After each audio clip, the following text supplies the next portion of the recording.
Hi everyone, welcome to today's Family Talk. Today we will be discussing Autism Awareness and Acceptance Month and the importance of that. In particular, we want to discuss the transition to adult life and employment that many folks experience going from their school into everyday life of adulthood. Today I have Tom Hess with me. He works here at DODD with me. But more importantly, he's a father to a son who has autism and is living the experience of going through this transition process. So Tom, welcome. Thank you for taking the time of coming here today. Thank you for having me. Not a problem. So tell us a little bit about your experience as a father to a son with somebody with autism and maybe your family's experience with that as well. Great. Yeah, I'm happy to do that. I'm glad to be here today. I should also note that we have a typical daughter who is 21 years old. Her name is Sophia, as well as Henry, who is 19 years old and has autism. Henry is in high school, currently going through the transition process. So it's been a whirlwind of activity with Henry and with our family. We talk quite a bit about the support that we've gotten from our family members to our medical community, our developmental and behavioral pediatrician, the County Board of Developmental Disabilities staff, and various providers across time. None of this that Henry's experiencing now would have been possible without support and help. Yeah, great. So what about the family experience? What around your family has changed throughout this kind of transition process from school? So I think that it's really important to not underestimate the importance of siblings. Certainly Henry's sister Sophie is a big part of who Henry has become. They have a unique relationship, different than the relationship with mom and dad. And Sophie has a way of interacting with Henry that's different than anyone else, and frankly more effective than mom and dad, because as kids get older, they don't want to hear that message from mom and dad all the time, and Sophie's able to deliver that in a unique way. Awesome. Which is fantastic. So what does the month of Autism Awareness and Acceptance, what does that kind of mean to you? Why is it important to families? Well, it's interesting, and I'm starting to kind of show my age a little bit. I remember when it was just Autism Awareness Month. When Henry was first diagnosed 17 years ago now, it was just autism awareness. And there was much effort around making people aware of the incident rates of autism. I think at the time it was 1 in 110. I think now it's 1 in 56 boys, if I'm not mistaken. So autism awareness was really a big push for a long time. It's really just been in the last couple of years, because of the efforts of many organizations, including Autism Speaks and the Autism Treatment Network and Nationwide Children's Hospital here in town. We've learned that awareness is out there. We've done a great job over the years of making people aware of autism. It's now that acceptance. That piece of people getting out into the community, because little kids grow up and they need to have jobs and they need to have apartments, and they're going to interact with the real world. So that acceptance piece is absolutely critical at this point, particularly for transition age kids. Right. Yeah, autism doesn't stop at a certain age. It continues on, and those supports need to be in place, and that acceptance out in the community for those folks who are transitioning to becoming adults, becoming employees, is really important throughout all of this. Right, and I think it's really important to note that there's something we call the small t and the large T transition. Right? When we talk about transition, we also talk about the transition from pediatric care to adult health care. And that's a critical component of people's transition. Their doctors need to be able to deal with heart disease and diabetes and all the adult onset medical issues that pediatricians are ill-equipped to handle. So making sure that there's a connection with the medical field as we start to move into the community for employment and all those adult-related things. And you would think that that might be easy on the medical side, but those are two different systems. So it's important to keep that in the loop. So what has the transition been like for you, your son, your family? What have some of the barriers been? What have some of the difficult parts been? through this process? It's funny that we often say that when Henry was young, he was the cutest kid with the cutest hair, and that got him through a lot of situations. Now he has a 3-day growth on his chin. He's not quite as cute as he used to be, so he needs to step up and really measure up to what's going on in the community. So his cuteness only took him so far. Many of the issues that we're dealing with are no longer it's much more important that we address the issues once we're out in the community. When children are younger, they tend to be in a smaller environment, much more nurturing, much more forgiving. As people move out into the community, there's expectations, there's requirements, there's laws that people need to follow, and we need to make sure that Henry's prepared for that. And as a family, we need to make sure we communicate that to him and make sure that his staff and the people that support him and the people in the community are educated to his needs. Mm-hmm. Say a little bit more about that support that he's getting. Where's that support coming from? How did you find it? What type of connections did you need for some of that support that he's receiving? So we tend to think of them in two different categories. One is kind of the service and paid support, and then there's the community support.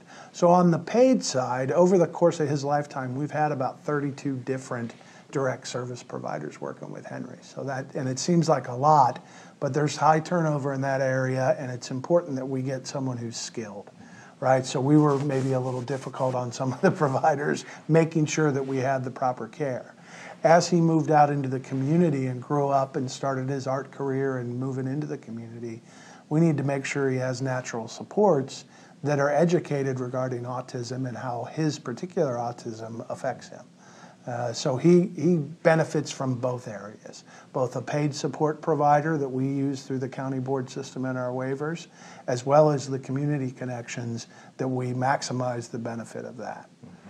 And it makes going into a community situation a little more strategic, right? You can't just go into any situation and expect to be accepted and expect people to understand. It's simply not the case in the community.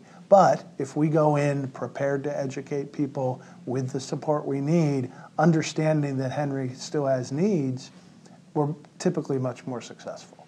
You just mentioned education, developing those supports naturally in the community.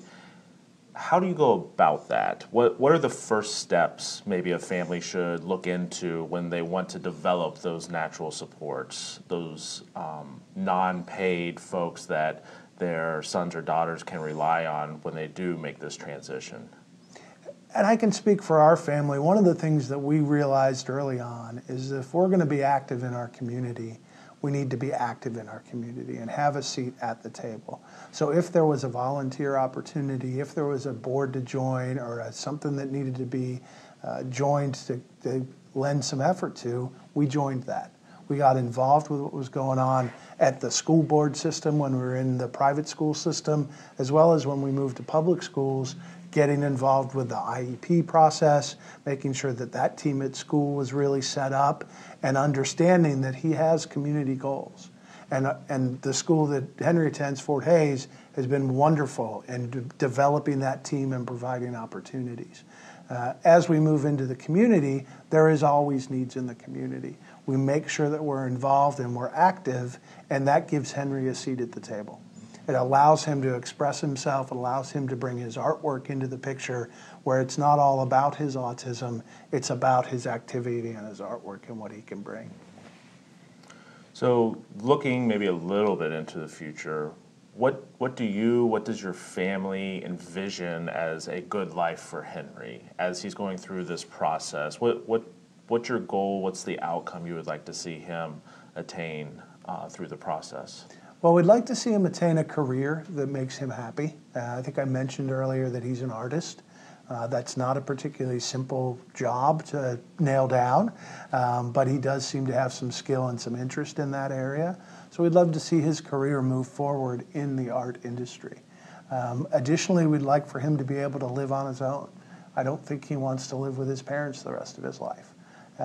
That, now that he's 19, is becoming really evident. So to be able to get him into a supported living environment where he can live on his own with whatever supports he needs in a community that accepts him and understands what his needs are, is absolutely vital. And how do you involve Henry in those decisions? How do you involve him in planning that trajectory towards the good life that you've envisioned for him and that he's been a part of that process? How do you involve him in that? We involve him in every step. We make sure that he's engaged in every meeting. We bring him to meetings, we bring him to events, we bring him to places where maybe people wouldn't expect to see someone like Henry, because it's his life and he's involved in it. He doesn't use words to communicate, but he certainly communicates his interests and his desires and maybe his dislikes a little bit better. So we know when we're heading in the right direction with Henry, and it's important that he's involved, as much for himself as for the staff and the people that are working with him. They need to understand that this is Henry's life, and he's going to be a part of it and active in it at all times. And how involved would you say your daughter is in all this as well? Siblings are oftentimes a part of the process, but sometimes not directly involved. How involved is she, and how do you make sure that she is involved in the process? She stayed involved from day one. We used to take her to the therapy appointments and sit behind the glass when Sophie was 9 years old. And she would ask questions in the ISP meetings and the IEP meetings. She would oftentimes remind us that we had two children, not just one, and it wasn't all about Henry all the time. So she's been really engaged in this process throughout. In fact, she picked him up from school today so I could be here for this interview. And she's in college at Ohio State. It's real important that we start to think about the long-term picture, right? We've started to make arrangements financially with stable accounts and with trusts set up. We also need to think about who's going to care for Henry when we're gone. It's sometimes not a really fun topic to think about, but likely as not, that's going to be Sophie that's going to be mostly involved in that process. So we keep her in the loop as much as we can, with allowing her to have her own life as well. You mentioned the long-term planning, and that's a really important thing. Special needs trusts, stable accounts, all those type of things are things that a lot of families are looking into. Could you maybe mention a couple places where you have gone to find those resources or find the support or the connection to make those plans? Mm-hmm. So I know that we've been blessed with a wonderful service coordinator through the Franklin County Board of DD, and she always makes us aware of those things that are available. Being that we work in the field and we're very active, we also use the internet quite a bit. Stableaccount.com is a wonderful resource to learn about how to be able to set aside money for your son or daughter in the long term. The Treasurer's Department is really wonderful about bringing people out for presentations and for education purposes. So that's a wonderful resource. Disability benefits. It's one of the things a lot of folks are on Social Security or Social Security disability. DB 101, which is disabilitybenefits101.org, is a great resource to learn about Social Security benefits, to learn about special needs trusts, discretionary funds trusts, all those things that we need to make sure we're doing a good financial plan for our sons and daughters. And I think we're in a spot now in history where we have more options for kids with disabilities. They're no longer required or going to be stuck with just a $2,000 resource limit. We're able to set aside funds through that stable account to help them be able to live a more richer life. So as we kind of wrap things up here, do you have any advice, just kind of ending advice for families who are watching who might be going through the transition process, might be getting ready to enter into it, who maybe it's not the top thing on their mind, but just some advice to share with folks around this that they can take away? Mm-hmm. But I think it's really important, if your son or daughter is 8, 9, 10 years old, to start thinking about that transition process. It's never too soon to start thinking about your son or daughter as an adult. You can guide them towards decision-making that they want. So I think it's absolutely vital that you start early and that you get involved in the things that your son or daughter is interested in. That person-centered planning process, maximizing the abilities and the interests of your son or daughter, are vital. It really is going to guide and help them go to a meaningful life for themselves. And as you move into high school, and if you're already in high school, make sure that you're engaging the team through the schools, through the transition teams, making sure that your transition goals and your IEPs are set and in place, and then also engaging the community. Getting out into the community and experiencing the community is how people learn. It's how everyone learns, and it's how we'll be successful. Well, great. Thank you so much for your time today, sharing your experience, your family experience, lived experience throughout the transition process, and sharing about autism awareness and acceptance. Just really appreciate your time today. Great, thank you. Would just like to make a couple plugs for folks, a couple resources out there that you may want to look at, especially around autism. So autismstrategies.org is a great place to go to find information and trainings for families around strategies for autism. The other one is specific to the transition process that we talked about, ocali.org. Their Lifespan Transition Center has a lot of great resources about what to expect from the school system, from the DD system, different tools to provide to employers who are even thinking about employing folks with disabilities. So a lot of great resources on that website as well. Would also like to invite you to connect with us on the new DODD Family Forum on Facebook. Just go to the search bar in Facebook and type in DODD Family Forum. It's a group that's open for families to share, to connect, and to really get linked up with some resources through that community. We also started a new video series called 5 Things to Know About. Currently we have 3 videos out. I'd encourage you to go on YouTube and check out that playlist. They're really quick, 2.5 minute videos, 5 things you need to know about different topics, and some resources at the ends of those videos as well. Again, special thanks to Tom for being here with us today. Thank you to all of you for watching. Hope you will tune in next time for our next Family Talk.